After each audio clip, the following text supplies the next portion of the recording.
Pwedeng buksuin. Pwede na yan. Sarangani Bay. Meatier and tastier.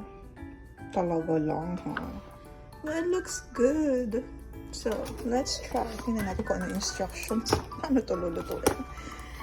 Cooking instruction. Pan fry. Microwave. Parang masarap i-pan fry, no? Sige, i-pan fry natin, mga momshies. Uy, malaki din pala siya. But I don't know how much it costs. Kasi asawa ko bumili nito. Oh, malaki siya. So, ito na natin to. So, naghahanap ako ng meron pa tayo sita. Mag-adobo tayo nito. Diba rin yan yung bangus at saka adobong sita. Perfect! So, ayan. Ito na natin tong bangus na to. Ayan siya.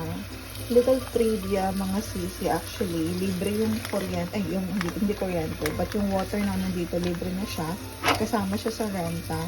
So, for a 2-bedroom apartment,